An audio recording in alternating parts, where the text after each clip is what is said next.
Hello everyone, আমি রিয়া। প্রত্যেক বছরের মতন এই বছরেও আমাদের পাড়ায় অষ্টম প্রহরের কীর্তনের অনুষ্ঠানের আয়োজন করা হয়েছিল।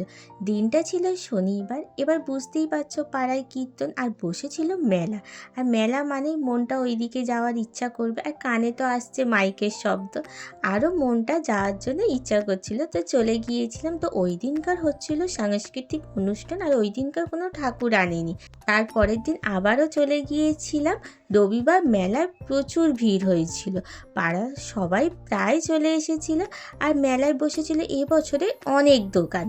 রবিবার পাড়ায় ঠাকুর আনা হয়েছিল। ঠাকুর দর্শন করতে গিয়ে দেখলাম বাউল গানের অনুষ্ঠান হচ্ছে। বাউল গান দেখতে দেখতে এক প্লেট খেয়ে ফেললাম ঘুগনি।